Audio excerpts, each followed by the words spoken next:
a father of 4, I know how hard it is to raise kids. They learn by example, from watching everything we do.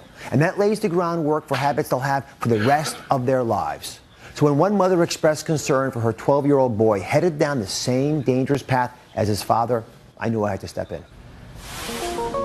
My name is Tiger. I'm 12 years old and I weigh 222. Most of my friends are still under 100 pounds. Kids that I don't even know walk by me and just make comments like, you're fat and get out of here. I worry about Tiger's health. He's a mini-me version of my husband, Brian. And Brian's had so many problems with his heart, and I'm afraid Tiger's going down that same path. This past December, Brian had his 5th stent put in. I ended up having a 75% blockage in one of my arteries, and they got to it before it got to me. I would like to say it was a wake-up call for Brian, but it was definitely a wake-up call for Tiger.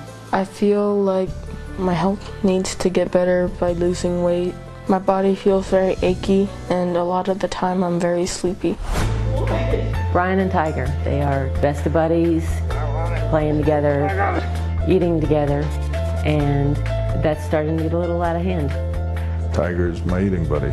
Watching him be happy eating made me happy for all the wrong reasons.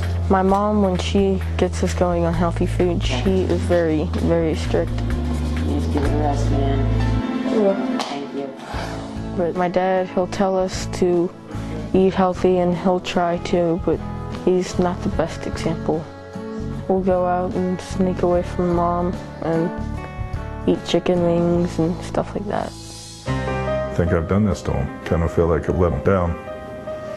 And it's kind of tough. Sometimes I do feel like I'm being the drill sergeant, telling him lay off on whatever it is you're eating. We just have different approaches. To me, if you want a little taste here, you want a little nosh there, that's okay. I'm afraid of if I keep going forward like this, something bad might happen and I could die or be really sick. If I could say anything to my mom and dad right now, it'd be that I need your help, because without your help, I can't do it. So Tiger, kids your age, mine included, are begging for time in front of the television, video games. Yet you're asking your parents for help getting healthy. Why now?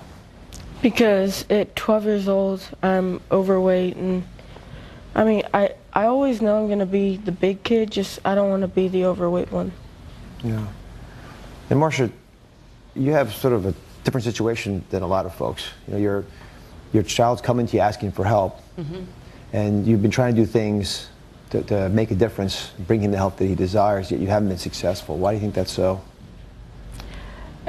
It seems like we get on a program, we'll last for a month or two, then some occasion will come up. We try to work on it and try to work on it. It's hard to be the bad guy, you know, trying to keep everybody in line, kids and husband included, so. Tiger, you talk a little bit about how kids have teased you. You know, I saw that duct tape maneuver that you had to do before the game. What's it been like to go to school when you're this big? I mean, there's a lot of kids that they'll say bad side comments and they'll tease me, but I do have a lot of great friends who I know will stick with me by my side. Well, you know, your parents pulled you out of school. Yes. And Marcia Bryan, that's a pretty bold move.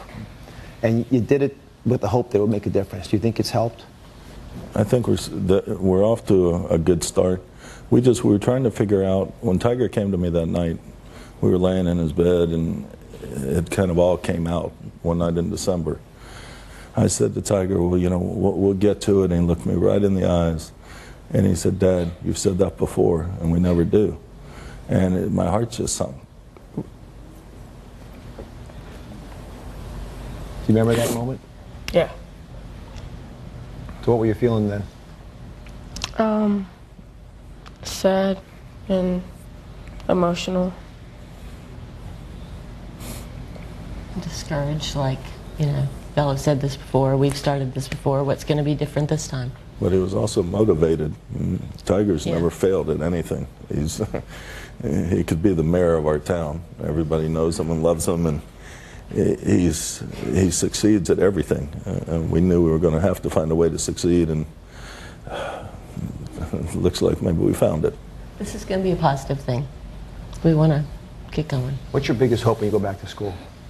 My biggest hope when I go back to school is that all the kids who would tease me or whatever would treat me the same as all the other kids. Mm-hmm. And I know I'm not the only one, mm-hmm. and I hope by doing this journey I could inspire a whole bunch of kids, but okay. That's good. Go ahead.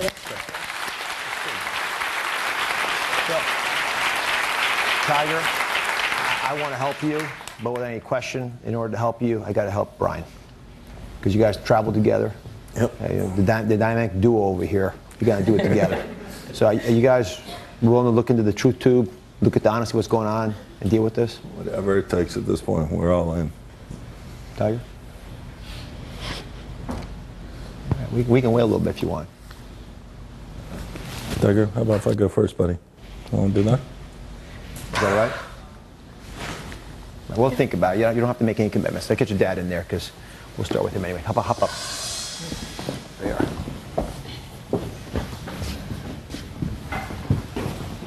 All right, so Brian, I'm just going to get some of your numbers. Yep. Straightforward as it gets. Not going to sugarcoat it at all. Your weight, probably not surprising to you, is 293 pounds. The bigger problem than your weight is your waist size, which is 52.5 inches. Your A1C, which is a hemoglobin number that tells us how much sugar is stuck to your red blood cells. And that number needs to be under 6 at the most. Yours is 9. 9. And when your glucose gets over 100, I give people a hard time. Yours is 170. So I'm concerned about that level of blood sugar. All right. Let me grab Tiger. You want to come up? You don't have to, Tiger. You want to? Or? Right. Come closer to this. All right. So Tiger's waist size is 48.5 inches. I don't talk to kids about weight because, Tiger, you're going to grow to be a big kid.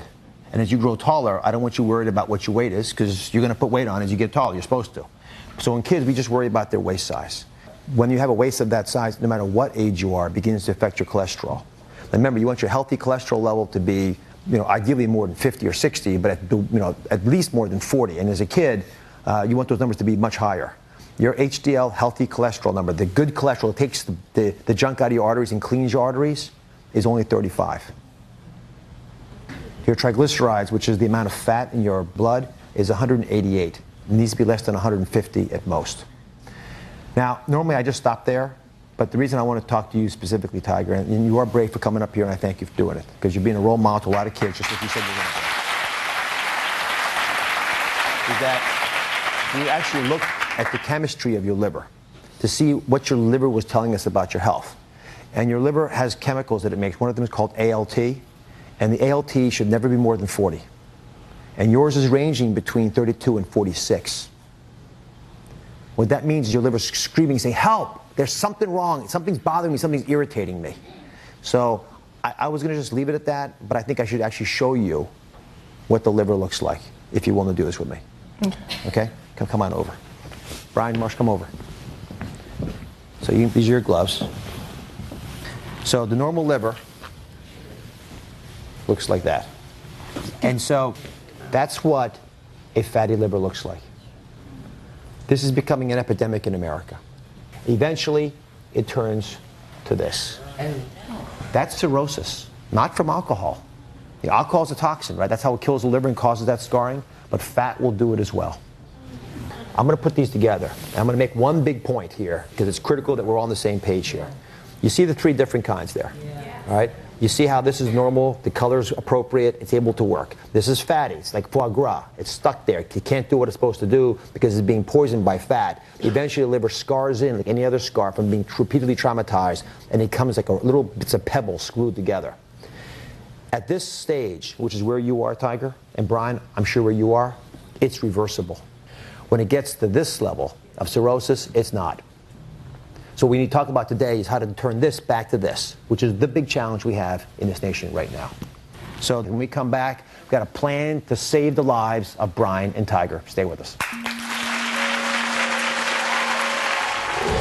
Coming up, one of Tiger's favorite meals. It could be one of yours, too. 50 grams of fat, 80 grams of sugar. Cut the calories in half. Keep the taste. Plus, what happens when you're really, really hungry? You overeat. The best way to control hunger and know when you're full. Then, the secret weapon. I got a special surprise for you. Someone that I'm a huge fan of. Motivation is no longer a problem. See who it is next. Promotional considerations provided by. Welcome back. I'm here with 12-year-old Tiger and his dad, Brian, and mom, Marcia. They're in desperate need of some help to help Tiger and Brian lose weight and get fit. It's critical that Tiger and Brian have support when they go home. So I brought in the best from their hometown. A team of experts at the Emory University School of Medicine has offered their services. The team is made up of psychologist Dr. Linda Craighead and nutritionist Dr. Lisa Hark. And Dr. Lisa Hark, if you could join us.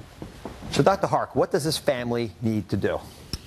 So 2 big things. Since you're going to be at home for school, you really need to be careful about the food environment at home, okay? And I really want you to create an environment outside of the kitchen for the learning process. Then I want you to set times that you can eat for breakfast, lunch, and dinner. And you can do that as a family.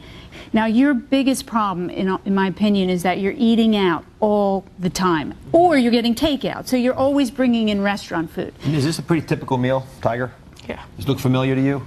Because we copied this out of what we thought you were eating. We know barbecue is your favorite meal, okay? So I've analyzed this both for Dad and Tiger. This is about 1,300 calories, 50 grams of fat, and 80 grams of sugar, which is my biggest concern for both of you who have pre-diabetes and diabetes, okay? So, and Tiger, your portion is an adult portion. So not only is this a double portion for Dad, this is triple what a child should be eating. And that's just typical of restaurant food these days. So you have to share. So what I did was I came up with a healthy barbecue food for you. This is also a smaller portion of the pork sandwich. So you still get to go to barbecue food, which I know is your favorite. If you want the fries, you can share it. You can have corn on the cob, baked potato, lots of healthy things there. Try to avoid fried foods and also the steamed veggies. And this meal ends up being half the calories, 600 calories, and 20 grams of fat, almost half the fat, and only a few grams of sugar, no sugar because of the water. Dr. Hark, thank you very much. My Very pleasure. helpful information. Thank Appreciate you. it. Okay. So what I'd like to do is explain a little bit to everybody what it actually means to feel full, because I think folks don't actually understand that.